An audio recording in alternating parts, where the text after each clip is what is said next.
Hey guys, we have an interesting video here today. It's about getting a little bit more lonelier as we get older. It's pretty interesting because in my life, now that I'm at middle age, I've been alone by choice and I've also felt very isolated from my peers. So this topic resonates with me. I thought it could be interesting. And yeah, let's take a look at it today and see what we get out of it. Nobody warns you that growing up means growing apart from everyone. When I was in school, I was surrounded by people, but as I got older, they disappeared. I intentionally got jobs that isolated me as I thought I liked that. But without realising, I was making myself less sociable and finding it harder and harder to feel normal. The more I disengaged and stayed where I felt comfortable, the more I felt like I needed to isolate, which So yeah, it's kind of a vicious cycle. Well, I relate to this video so far. I mean, I'm a much different person now at 44 than what I was at 24. You know, your interests change over the years. You know, you might be partying when you're 24, playing a lot more video games. I still play video games. I'm just giving you guys some examples. But then all of a sudden you move on, your priorities might change to like your career, having a family, things like that. Sometimes people will move in the same direction as you. Sometimes they'll, I guess you could say, go in a fork in the road. And that's where like really good relationships or relationships that were once good or fruitful for you have all of a sudden become disbanded and friends become strangers. Unfortunately, that is a part of life. Also, I've fallen into the trap of basically burying myself, and I still do it in my work now. I guess I could say that I'm a little bit more on the introverted side than the extroverted side. I do get my energy from working alone. And you do fall into a bit of a vicious cycle of forgetting how to socialize, and then that social anxiety will creep in, and then all of a sudden you're not feeling to want to engage or go out to gatherings or hang out with your friends, things like that, and then they'll stop inviting you, and then the loneliness will get even worse. And yeah, it can be certainly a bit of a vicious cycle. made me more lonely. But it wasn't just that. There wasn't a single moment where I thought, I'm lonely now. It happened gradually. At first, I enjoyed the isolation. It felt comfortable. But then one day I noticed how unhappy I was feeling on a daily basis. The realisation of this hit me hard on one particular day. I remember playing World of Warcraft on New Year's Eve in 2011. I was on voice chat with one of my friends, and when the clock ticked over to 2012, I suddenly felt a wave of sadness. Everyone else was out celebrating, and I was sitting alone playing World of Warcraft. You know, I'm very thankful that I had my woman with me, so we had an amazing New Year's last year and everything. But up until recent history, I went through the same thing actually, because I come from a nightclub industry, I guess you could say, and I'd always have people around me, things to do, parties, celebrations, all that. I guess I moved on to other ventures, other interests. And then all of a sudden, like this guy said, it happens gradually. And then one day you wake up to be like, oh, damn, I don't really have that many friends anymore.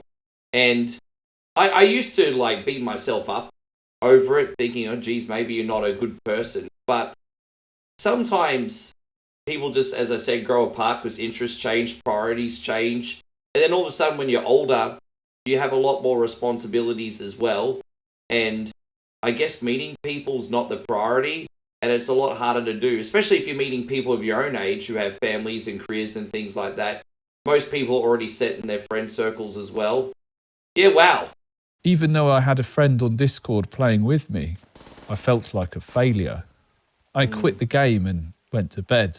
Why did I even stay up for this? Sometimes I force myself to go and sit somewhere in town just to watch people and remind myself that I'm part of society. I'll go to a particular place in town where I like the food and eat a meal and watch people pass by. Bro, man, this is so relatable. I do the same thing. There's a pub across the road from me when I'm by myself. As I said, I have my girlfriend, but we have a long distance relationship. We're together 7 to 8 months of the year. And so when I'm by myself, I don't really have a lot of people floating around outside of my online space. And obviously I have an amazing community streaming, creating content and everything. But like face-to-face value, I don't really have anybody. And so I'll go to like my favorite little casual bar across the road and I'll order a sandwich or something. It's right along the main strip and I'll people watch. And again, there is a comfort that knowing that you're a part of society by doing that. This is just so relatable. I have not watched this video yet, and I can't believe how much it's resonating with me today. It does help, but it's fleeting. And when I get into this negative headspace, that's when I punish myself. I pull up my hoodie and sink into the shadows because I just don't want to be seen. It's like I'm trying to convince myself that I don't deserve to exist in the space around other people. When I was at school and at college, I was surrounded by people, forced to have social interactions and talk to all kinds of people. I didn't know it at the time, but this was keeping me socialised, teaching me how to deal with all different types of people and preparing me for when I left this environment. I could speak and deal with all kinds of people. Then as I got older, I left these environments and my social circle grew smaller. I became part of more niche friendship groups as I went into college and beyond, only seeing people that I truly connected with and entering my own form of a social bubble. I was no longer forced to deal with all kinds of people and began to isolate myself away from most people. Yeah. I guess I took for granted when I was back at school, higher learning, and in like bigger jobs that I've done, like working and in fast food and everything back in the day, that you're going to meet people from all walks of life. And learning how to deal with people on a day-to-day basis of all personalities is actually like a really beneficial problem-solving skill that you can take with you. I would have certainly done things a little bit differently in the last 10 years if I was, I guess, a little bit more aware of what was going on. Started working self-employed, and this meant I could work from home as a video editor. This further isolated me, and with the release of Discord, I was able to have day-long talks over the internet as if my friends were there. It felt like socialising, but it wasn't the same. The more I relied on it, the less that I went out. My circle shrank even more. I stopped drinking out. I avoided events, and I even stopped answering phone calls. The idea of talking on the phone became this massive hurdle in my mind, so I just didn't. I've also developed this bad habit where if a message feels like too much effort in the moment, I'll put off responding to it. Then it just sits there, and I see it every time that I open WhatsApp, but I don't feel ready to respond. As more time passes by, it feels harder and harder to get the energy to reply. Yeah, I did go through a little bit of a phase where I was kind of like, shouldn't use the word terrified because that makes me sound like a softcock, but like very anxious to use the telephone, so to speak, and even reply to messages. I've done my best to force myself out of that, I guess, downward spiral, so to speak. I'm not perfect at it yet. I am a lot better at tackling, I guess you could say, conversations and all that on a message or on the phone now. The interesting thing about online conversations, however, as this guy touched on, as it's not quite the same as communicating face-to-face or even on the phone. You're not getting the emotion in the voice or the mannerisms when you talk to people face-to-face online. So even though I have great relationships online with people, you know, when you're seeing chat and things like that, it's just coming through the same, you know what I mean? Again, it comes down to the whole parasocial thing that was spoken about before as well. In my case, I'm not really even talking to people on places like Discord and things like that. Most of my communication's actually done through reading people's text. And so yeah, that's definitely not the same thing. I've tried to explain this a couple times. It's a little bit harder for people on the other end, I suppose, to understand because they get to see my mannerisms every day. They get to see my voice. I don't have that privilege, unfortunately. We have so many great people here on One Coin Only. But again, for the most part, I'm just seeing text boxes. And that is, I guess you could say, very different for sure. What about socialising when I was younger versus today? It was effortless before. You'd meet up, play games. I'd go skateboarding. I'd hang out. And we didn't even organise these things over the internet, so I'm not sure how these things happened. I wasn't thinking about the future or the past, just the now. And today, my mind is stuck between past regrets and future anxieties. Socialising feels like something that I need to do, rather than something that just happens naturally. Yeah, I mean, look, you can't hold on to past regrets, so I mean, that's where depression's going to sneak in. They say that if you focus too much on the past, that's where depression comes from. And if you worry about the future, that's where anxiety comes from. Definitely needs to be a little bit more mindfulness for sure.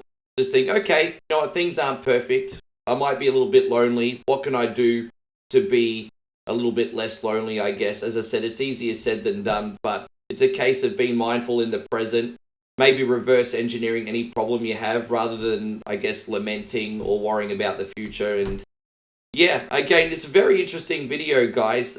Unreal. Even when I talk to people online, my social bar never really fills up. It does help, but after a while, I want to see someone in person.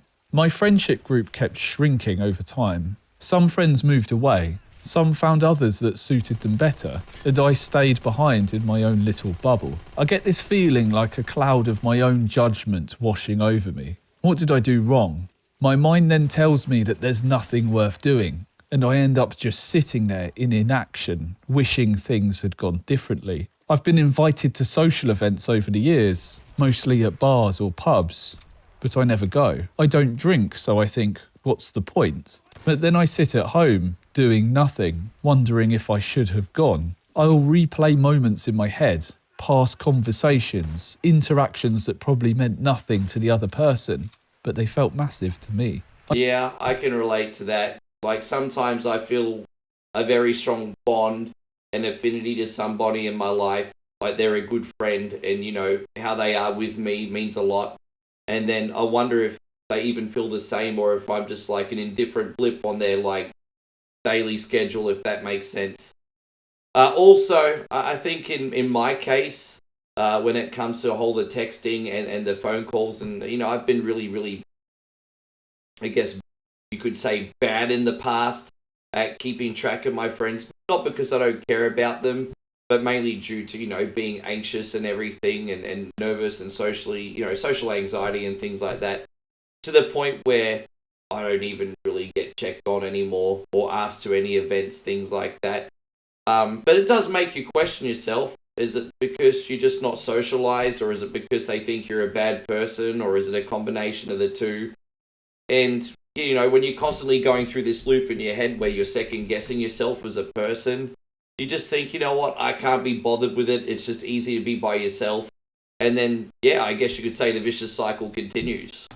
I overanalyze texts before I send them. Yeah. And sometimes I type out a message, then delete it because I convince myself no one wants to hear from me. The longer I go without talking to people, the harder I think it becomes. If I haven't spoken to someone in weeks or months, I feel guilty reaching out, like I don't want to waste their time. That feeling of guilt makes me retreat even further, and the cycle repeats itself.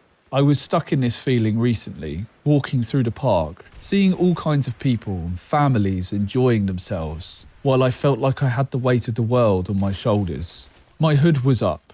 My mind was heavy with these thoughts, but then my friend arrived to meet me in the park. As we talked, something shifted.